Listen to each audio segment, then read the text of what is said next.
Bonjour à tous, bienvenue sur le canal des Flammes Jumeaux. Je suis Mathieu et dans cette capsule, je vais vous présenter le centre mental de l'énéagramme. Alors, pour les personnes qui prennent cette vidéo comme ça en cours, en fait, il s'agit d'un triptyque sur l'ego que j'appelle l'essence et le moi tyrannique. Et là, actuellement, on est dans le deuxième volet de ce triptyque qui concerne en fait la description de chaque base égotique. Et dans ce deuxième volet se présente lui-même également comme un triptyque. Et on en est dans le deuxième volet du deuxième volet. Voilà. Alors, dans le premier volet, on a écouté le centre émotionnel, les bases égotiques du centre émotionnel. Et on a compris que ces bases égotiques se construisent, s'articulent, s'appuient sur le centre émotionnel de l'humain. Et la problématique de ces bases égotiques est une problématique identitaire. Il y a vraiment cette question de savoir qui je suis. Donc on a vu qu'il y en a un, et ça dépend de l'autre. Il y en a un autre, ça dépend de ce qu'il fait. Et le troisième, ça dépend de ce qu'il y a à l'intérieur. Et a priori, souvent, à l'intérieur, ça semble vide. Voilà. Donc ça, ce sont les trois... j'ai envie de dire les trois problématiques. Enfin, j'ai envie d'employer un mot de quelqu'un qui fait de la base 4. Comme moi, j'ai envie de dire que c'est les trois angoisses. Mais il y a quelque chose comme ça.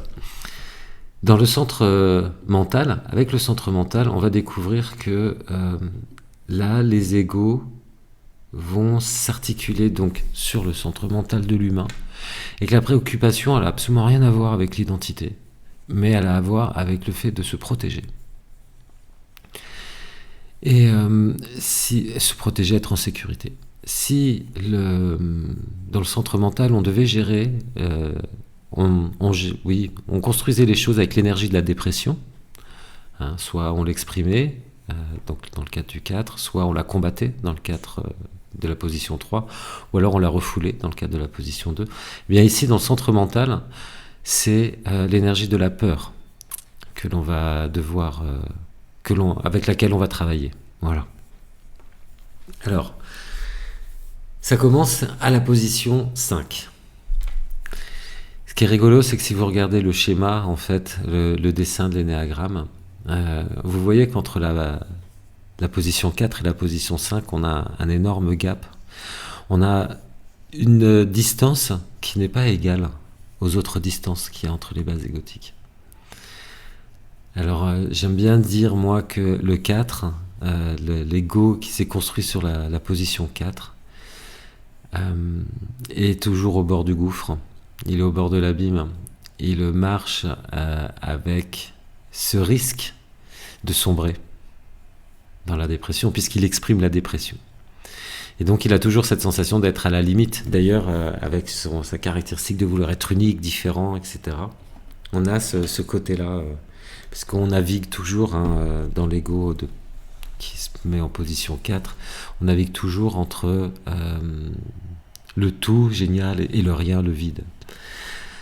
En position 5, c'est comme si on venait d'échapper quelque part au vide. On venait d'échapper à l'abîme, on venait d'échapper à la sensation de sombrer. Voilà. Et là, on arrive dans le mental un peu avec cette idée de les émotions, merci bien, mais plus pour moi. Non, vous voyez, il y a quelque chose comme ça. Alors, notre position 5, en fait, les personnes qui sont fixées là-dessus, elles sont porteuses du paradigme que l'univers est non-séparation. L'idée, c'est qu'il y a une source intarissable de connaissances et d'énergie qui pourvoit aux besoins de chacun.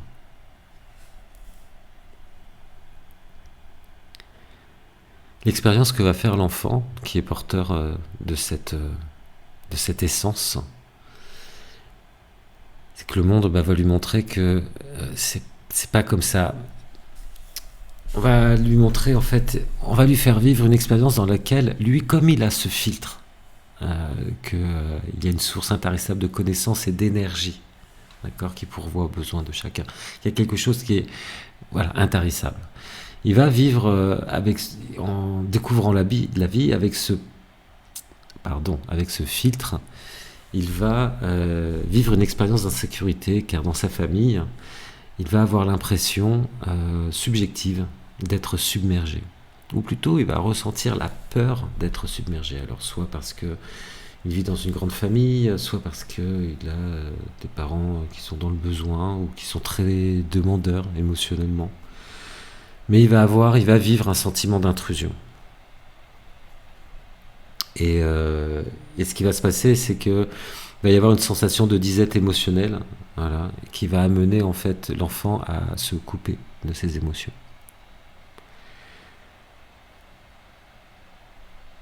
Parce qu'on va interpréter en fait ce monde comme un monde de pénurie, où finalement rien ne s'obtient sans trop donner en retour. Vous voyez, on commence... Enfin bon, non, je reste là. Il vaut mieux être minimaliste, préserver son intimité et disposer d'un maximum d'informations pour contrôler la situation. Voilà, la conclusion. Que cette blessure, cette expérience traumatisante répétée, va amener un monde de pénurie en fait, où on exige beaucoup trop par rapport à ce qu'on reçoit en fait. C'est-à-dire que le monde demande beaucoup de nous et finalement nous donne très peu en retour. Et donc être minimaliste, préserver son intimité, disposer d'un maximum d'informations pour pouvoir contrôler la situation. Voilà. Donc en fait ce qu'on va faire, c'est qu'on va déjà refouler ses émotions, on va se couper de ses émotions. Voilà, c'est plus simple. Et la peur ici, cette sensation de peur, cette émotion de peur, on va la combattre. Voilà. Alors, donc en gros, l'explication, ça va être... en fait, je ne suis pas rassuré dans la vie. Parce que ici, dans le mental, on prévoit, on pense au futur. D'accord ? Ce qui nous fait peur, c'est l'incertitude du futur. Et donc, ici, on va se donner une explication en disant, mais en fait, je ne peux pas être rassuré vis-à-vis du futur parce que je suis intrusé, envahi. Et donc, en fait, en ce monde, il n'y a pas de source intarissable de connaissances et d'énergie qui pourvoient aux besoins de chacun. Non. Le monde exige trop et donne trop peu en retour. Et donc, je vais avoir cette sensation que j'ai absolument besoin de savoir pour pouvoir être rassuré. Plus j'ai de connaissances, alors plus j'ai l'impression que je peux maîtriser quelque chose et donc peut-être me protéger face à l'incertitude du futur. Du coup, avec cette sensation, j'ai besoin de savoir pour être rassuré. Et cette sensation aussi d'avoir été intrusé ou de pouvoir être intrusé et envahi par l'extérieur. Alors ce qui va se passer, c'est la fixation en fait psychologique là-dessus, ça va devenir l'avarice. Ça veut dire très bien, dans ce cas-là, je donne peu. Alors c'est l'avarice de l'information et l'avarice du temps. C'est pas forcément une question avare d'argent, c'est pas ça, mais c'est en tout cas, c'est en termes d'information que je te livre et en termes de temps que je t'octroie. Voilà. Alors, comment va se passer là ? Bon, évidemment, c'est pas possible. Voilà, comme à chaque fois, on va pas vivre comme ça. Donc, on va essayer de reconstruire un monde sympa. Et donc, le moi tyrannique qui va, espèce de, oui, c'est ça, le hamster dans sa roue. Le moi tyrannique que l'on va créer, notre compulsion, ce qui fait qu'on peut pas s'empêcher de faire, et qui va être la base de notre futur personnage. Ça va être pour que cela n'arrive plus. Du coup, j'ai appris à me protéger, des exigences qui sapent mes ressources en devenant secret et autosuffisant. J'ai appris à limiter mes besoins et à accumuler beaucoup de connaissances. Je suis devenu avare de ce dont je ne peux me passer.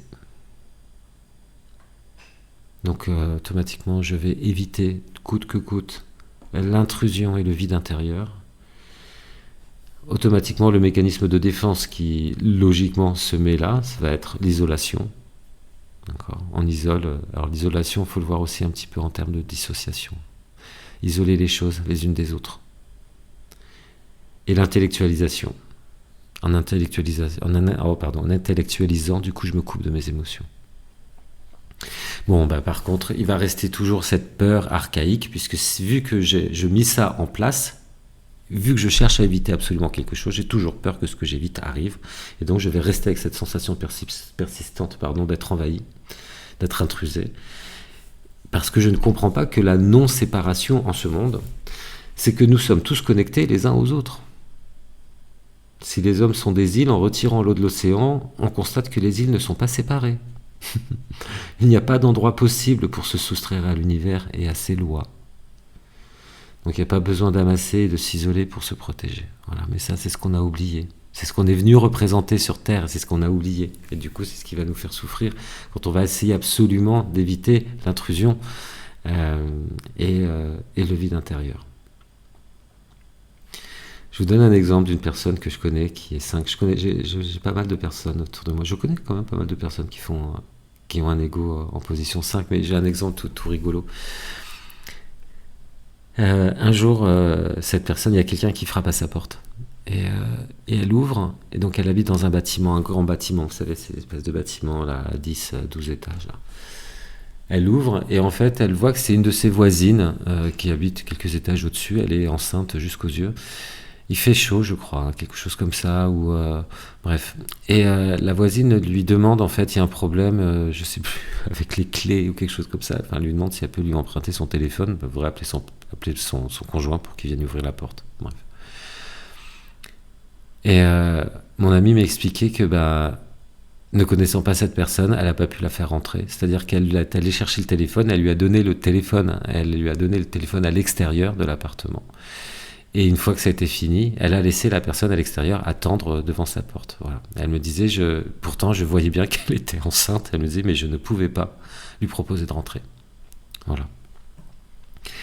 J'en profite d'ailleurs, alors c'est comme ça, je le pose là. J'aurais dû le poser en intro, mais bon, c'est comme ça, je le pose là. Mais je pourrais vous donner plein de comportements, etc. Je vous en donne quelques-uns, mais l'idée là, c'est vraiment de ne pas se fixer sur le comportement, parce qu'un même comportement peut être lié à des égos différents.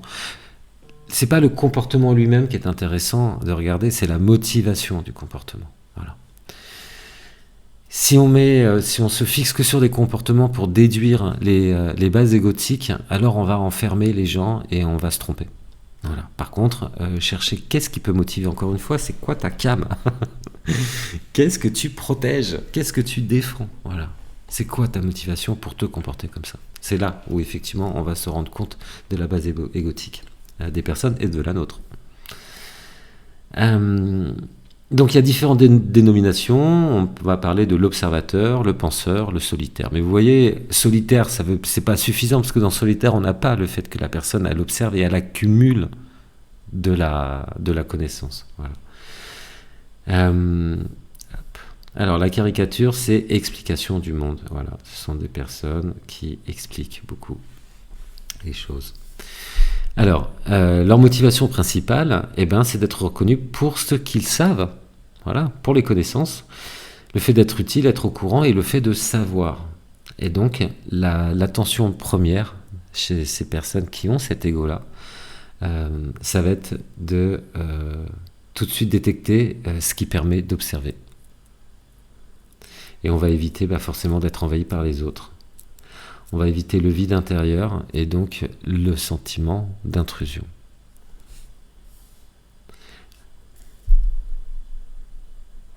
Alors quand ça va pas bien, qu'on se rigidifie de plus en plus parce que la vie nous paraît compliquée, peut-être parce qu'on a très peur du futur à ce moment-là, il nous paraît beaucoup trop incertain.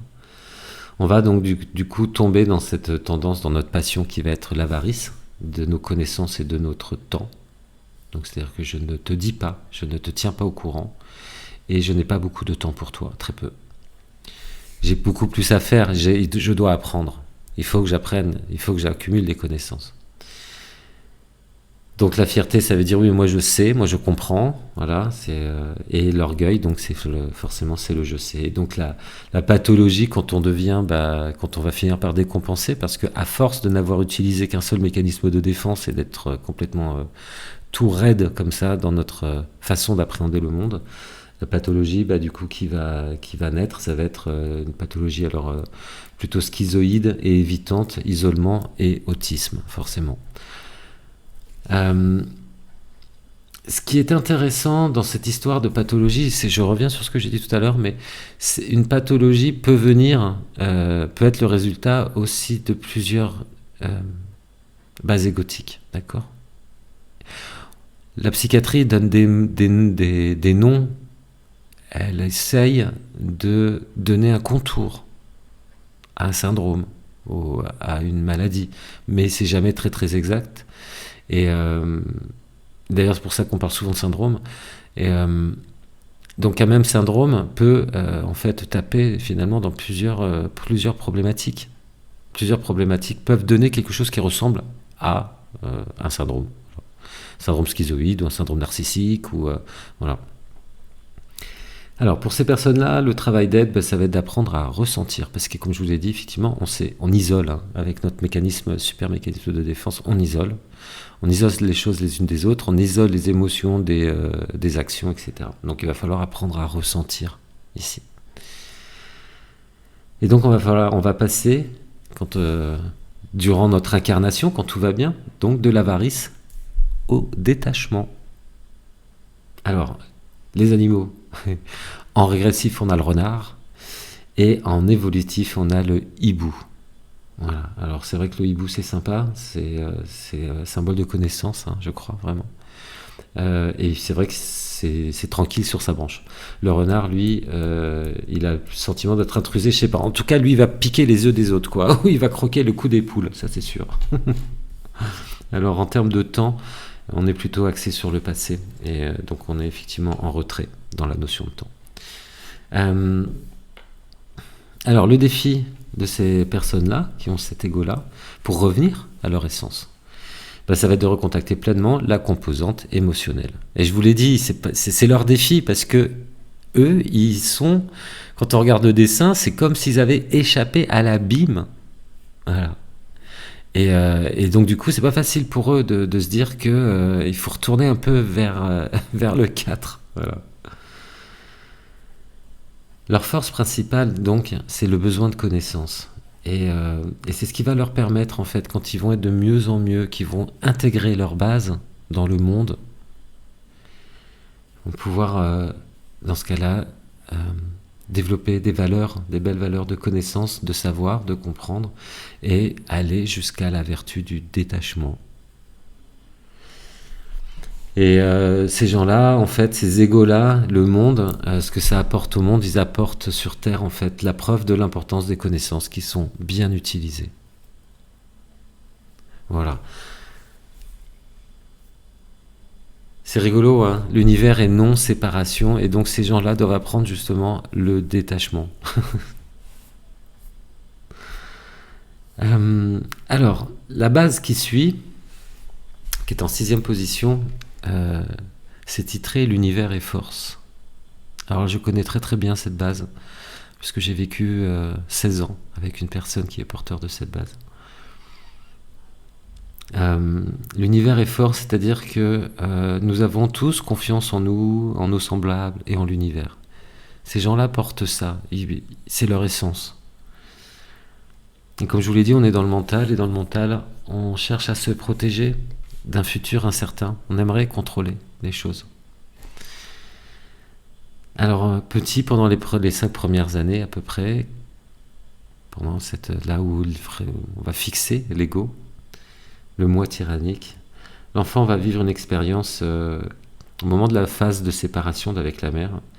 Séparation, là encore, de peur d'être submergé par la vision d'un monde dangereux de la mère. Et tout ça, ça se passe pendant un moment où, en plus de ça, la figure paternelle n'apporte pas le niveau de soutien attendu. Donc il en résulte un besoin de proximité et d'approbation, mais aussi un besoin de se défendre en même temps. L'autorité, le père n'est pas fiable. Imprévisible, à qui on ne peut pas faire confiance. Tous les sens en alerte, l'enfant va chercher à anticiper les coups à venir pour éviter les surprises. D'ailleurs, avec le père, on va avoir une obéissance extérieure, mais une indépendance intérieure, et c'est ça qui est très intéressant, parce que c'est un ego un petit peu particulier, celui-là. Donc on a bien ressenti de la peur, et là, cette fois-ci, la peur, on va l'exprimer. On va se laisser submerger par la peur. Comme le 4 exprimait la dépression. En 4, oui, c'est ça, la position 4, on exprimait la dépression. La position 6, on exprime la peur. Voilà. Donc la blessure qui va arriver, ça va être, donc je ne suis pas rassuré. Parce que finalement, on me trahit. Voilà. C'est-à-dire qu'on a cette mère là qui nous submerge de sa vision dangereuse, et le père qui n'est pas là pour soutenir, en fait, et équilibrer les choses. Donc en fait, quelque part, je suis pas rassuré parce que je suis trahi. En ce monde, nous n'avons pas tous confiance en nous, en nos semblables et en l'univers. Non, non. Voilà. Le monde est menaçant et dangereux, et personne ne peut faire confiance à personne. Et là, vous voyez, tout est dit. Donc il va résulter une blessure narcissique, c'est-à-dire une sensation que je ne peux pas être sûr, je ne peux pas être sécure en fait pour moi et pour les autres. Voilà, je ne peux pas être assez sûr, sécure pour moi et pour les autres finalement pour être rassuré. Vous voyez, on est toujours dans l'expression, quand le 4 c'est pareil, quand il disait je ne suis pas assez aimable pour être aimé, là c'est la même chose, quoi. Je ne suis pas assez sûr, assez sécure pour moi et pour les autres pour pouvoir être rassuré par rapport au futur.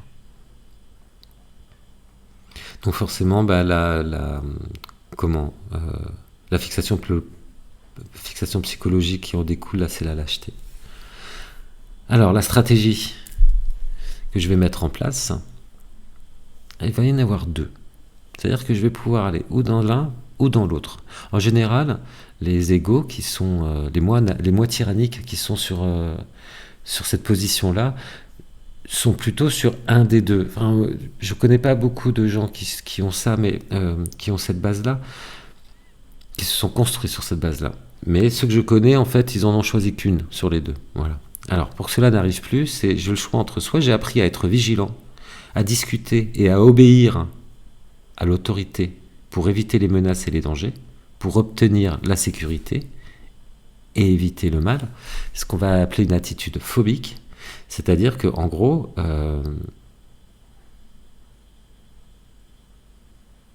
j'ai appris à discuter et à obéir à l'autorité, d'accord ? Parce que j'ai peur, en fait.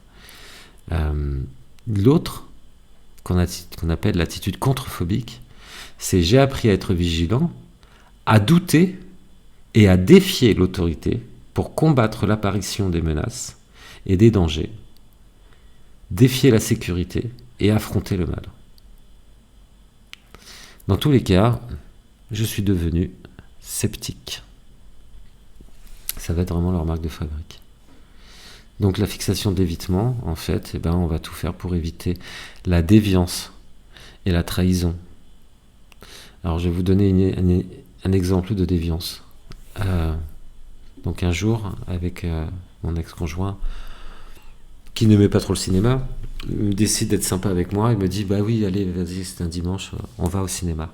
Donc j'étais très content. Et puis sur le chemin, je vois qu'il y a un supermarché, une galerie commerciale, qui est ouverte. Et comme ça, je lui dis non, on n'a qu'à aller. Je sais plus ce qu'on avait à faire aussi. Je lui dis si tu veux, non, on a qu'à aller plutôt là dans la galerie, quoi. Et il a changé de couleur. C'est typique parce que on a là en fait, ce que je lui montrais, c'était que on peut changer en un claquement de secondes. Le futur peut changer, ce qui était prévu peut changer. Et là, je le mettais en insécurité totale. Et dans ce cas-là, il réagissait toujours par la peur et en criant. Parce que, en fait, si ça, c'était possible, ça veut dire que tout était possible. Si on pouvait changer d'avis là, comme ça, alors ça veut dire qu'on pouvait changer d'avis sur tout et n'importe quoi. Et ça, c'était insupportable pour lui. Voilà. Le mécanisme de défense, en fait, qui va se mettre en place, ça va être la projection. L'anticipation. La projection, c'est quoi ? La projection, c'est... Alors, c'est rigolo, je vous disais, on était ensemble, moi je suis mon ego s'est fixé sur le 4, c'est-à-dire que le 4, il introjecte. En 6, en position 6, on va projeter. C'est-à-dire que ce qui est à l'intérieur de nous ne nous appartient pas, finalement, on le met sur le dos de l'autre. D'accord ? Si moi je me méfie, alors c'est pas moi qui suis méfiant, c'est l'autre qui est méfiant. Et je vais dire, de toute façon, on peut pas lui faire confiance à lui, il est trop méfiant. Alors qu'en fait, c'est notre méfiance à nous qu'on projette sur l'autre. Voilà. Donc c'est une manière, en fait, de reconstruire la réalité, c'est-à-dire que si je peux pas rentrer à l'intérieur, alors je le projette à l'extérieur, comme ça je peux le voir. Sauf que, bon, je me trompe un tout petit peu en disant que c'est les autres le problème. Bon, bah, évidemment, cette technique va échouer, et donc il va rester la peur archaïque, c'est-à-dire une sensation persistante d'être trahi. Ben oui, forcément. Et ce qu'on a oublié, c'est que la force en ce monde, c'est que l'univers est, et qu'il nous est accessible, car nous n'en sommes pas séparés. Nous sommes porteurs de cette force, de cette dimension essentielle qui nous met en contact direct avec notre propre essence. En gros, pas besoin de tout anticiper pour se protéger. Alors dans la littérature, on les appelle loyal, sceptique, garde, anxieux. Donc effectivement, la loyauté, ça fait partie de leur qualité. L'angoisse aussi. Donc la caricature, c'est la quête d'approbation. Bon. Ce qui compte, leur motivation principale, c'est donc d'être reconnu pour leur droiture, le fait d'être capable de survivre par lui-même, d'être prêt. Et ça, je vais vous donner encore un exemple, parce que bon, là, je vais en avoir plein, mais par exemple, c'est une personne, mon ex-conjoint, c'est un garçon qui, on pouvait vous retrouver à peu près n'importe où avec lui. Si vous avez besoin, je sais pas, vous vous coupez, vous êtes pris un truc dans l'œil, je sais pas, c'est la nuit, il fait froid, enfin bon, il a tout. Voilà, il a un petit sac dans lequel il a tout. Un mini pansement, un mini truc pour se mettre des gouttes dans les yeux, un mini couteau, un mini tournevis. Dans sa voiture, il y a une petite couverture, etc., un truc pour le cas où. Enfin, tout est prévu, voilà. C'est des choses assez incroyables. Et donc, oui, ils aiment être reconnus pour ça. Le fait qu'avec eux, on se sent protégé, parce qu'ils ont anticipé. Donc leur attention première va aller sur les sources de danger apparentes et cachées. Et pour ça, on va même imaginer un peu tout. Voilà. Donc il faut absolument éviter qu'on ne soit pas réglo avec moi. L'autorité imprévisible et donc la déviance. Voilà. Ce qui semble aller droit et qui finalement va changer d'avis au dernier moment. Ça, c'est vraiment ce qu'il faut absolument éviter. Donc leur tendance principale, leur passion va être la peur. Et la fierté, c'est je suis loyal, je fais mon devoir, jusqu'à l'orgueil qui est de dire oui, moi je suis loyal. Alors c'est vrai que ce sont des gens qui sont loyaux, effectivement, mais il n'y a pas que ça. Et quand ils vont se rigidifier complètement, ça va donner des grands paranoïaques. Voilà, forcément. Donc le travail d'aide ici va être d'aller de la confiance. C'est avoir confiance et vérifier les projections. Parce que c'est ça le truc, hein. Vérifier, est-ce que quand je dis qu'il va se passer ci ou que l'autre est porteur de ça, on vérifie. Voilà, faut apprendre à vérifier. Donc on va passer de la peur au courage. Alors, les animaux en régressif, c'est le lapin, et en évolutif, c'est le chevreuil.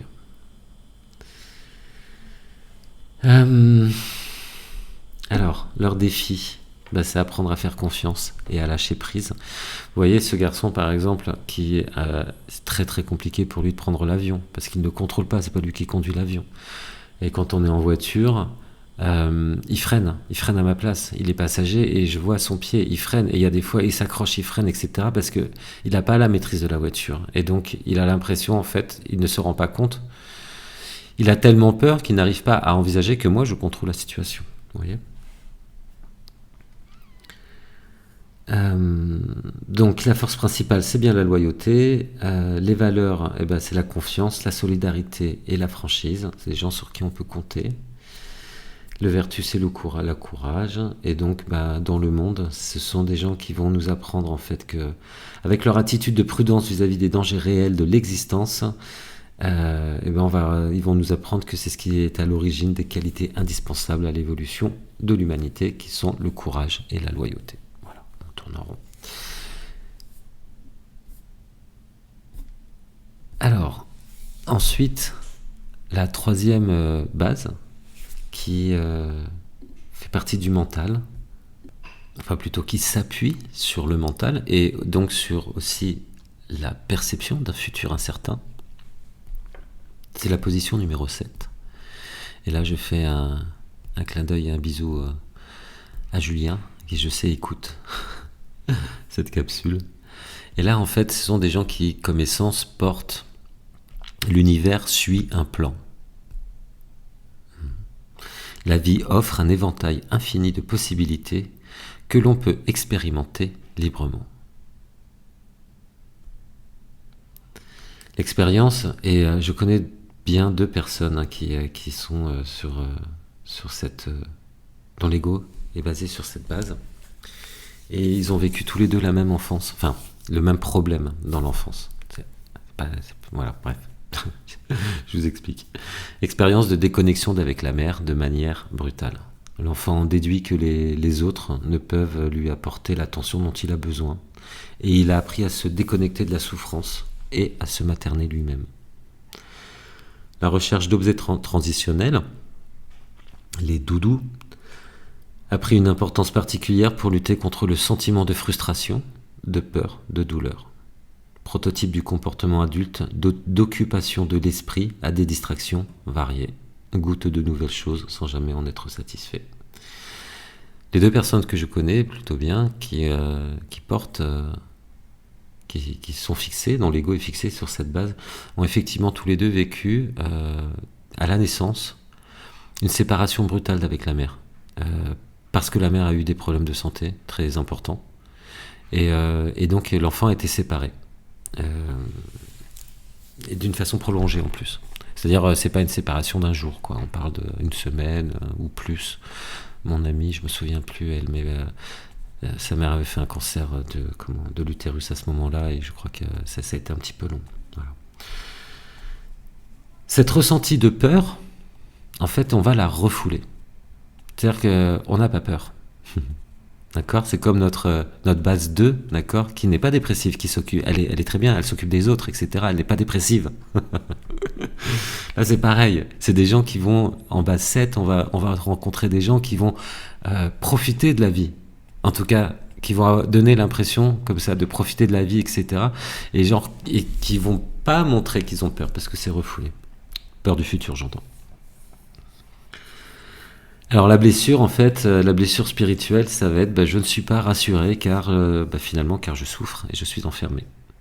En ce monde, la vie n'offre finalement pas du tout un éventail infini de possibilités que l'on peut expérimenter librement. Non, le monde nous limite, le monde nous frustre et nous fait souffrir.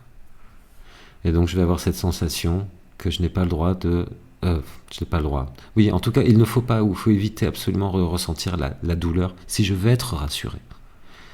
Si je veux être rassuré du futur, par rapport au futur, il ne faut pas que je ressente la douleur. Donc automatiquement, ma fixation, ça va être de fuir et d'éviter. Alors, je vous donnerai un exemple tout à l'heure. Je peux vous le dire maintenant, après tout. Fuir, éviter. Non, on va parler de la stratégie de survie. Donc, le moi tyrannique, ça va être qu'à cela ne tienne. Pour que cela n'arrive plus, j'ai appris à me protéger des limites et de la souffrance en m'engageant dans des activités plaisantes et en imaginant un avenir plein de choses fascinantes. Je suis devenu un glouton d'idées intéressantes et d'expériences agréables. J'évite absolument la souffrance, c'est-à-dire en l'occurrence ici c'est l'ennui et l'enfermement. Et mon mécanisme de défense, ça va être la rationalisation. Eh oui, parce que je suis obligé de rationaliser. Simplement, voilà, la technique, elle fonctionne pas, donc c'est pour ça ce moi va se transformer en moi tyrannique, en compulsif, parce qu'il va rester la sensation persistante de souffrir et d'être enfermé. Voilà.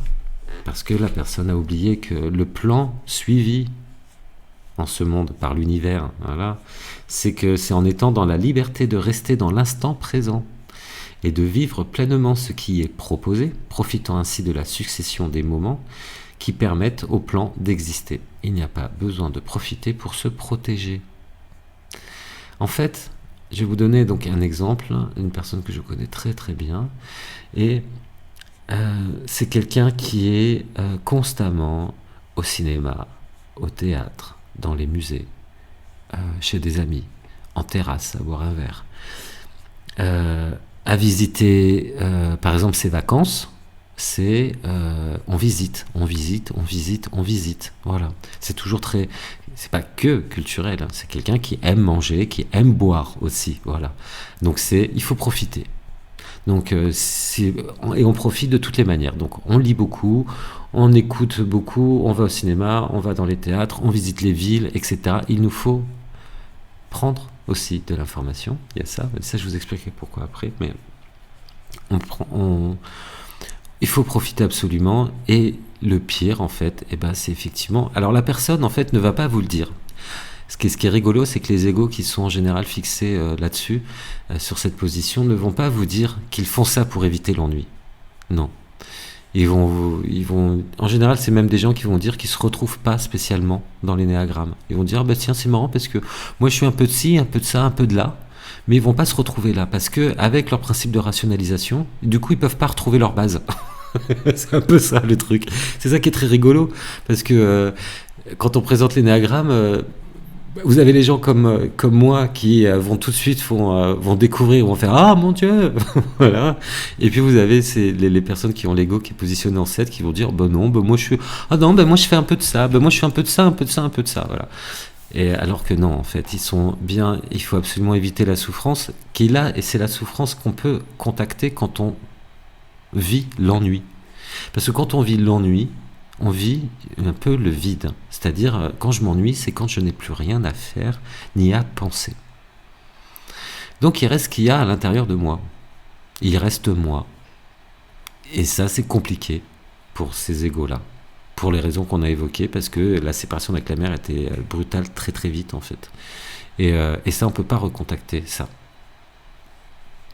Alors... donc les mots, c'est épicurien, curieux, généraliste, rêveur, spontané. Voilà.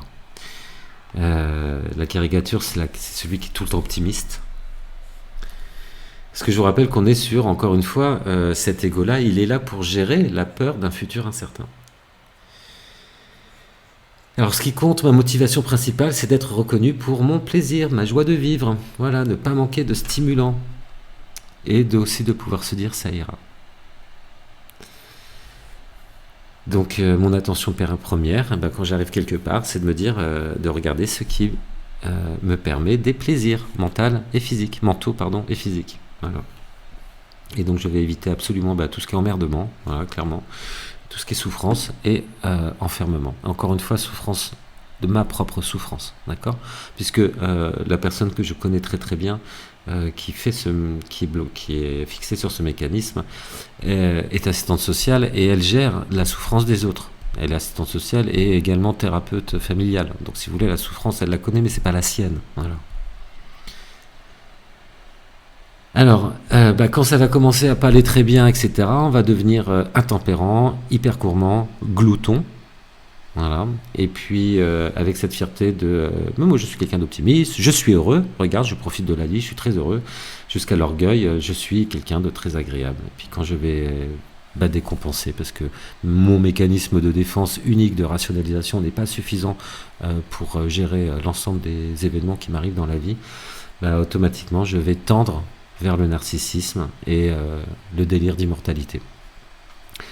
J'en profite pour vous montrer que là encore, on parle de narcissisme et que donc, comme je vous disais tout à l'heure, il y a la base numéro 3, la base numéro 2, là on est sur la 7, ce sont des bases qui tirent sur le narcissisme. Donc quand vous voyez quelqu'un de narcissique, vous ne pouvez pas en déduire de sa base tout de suite. Voilà.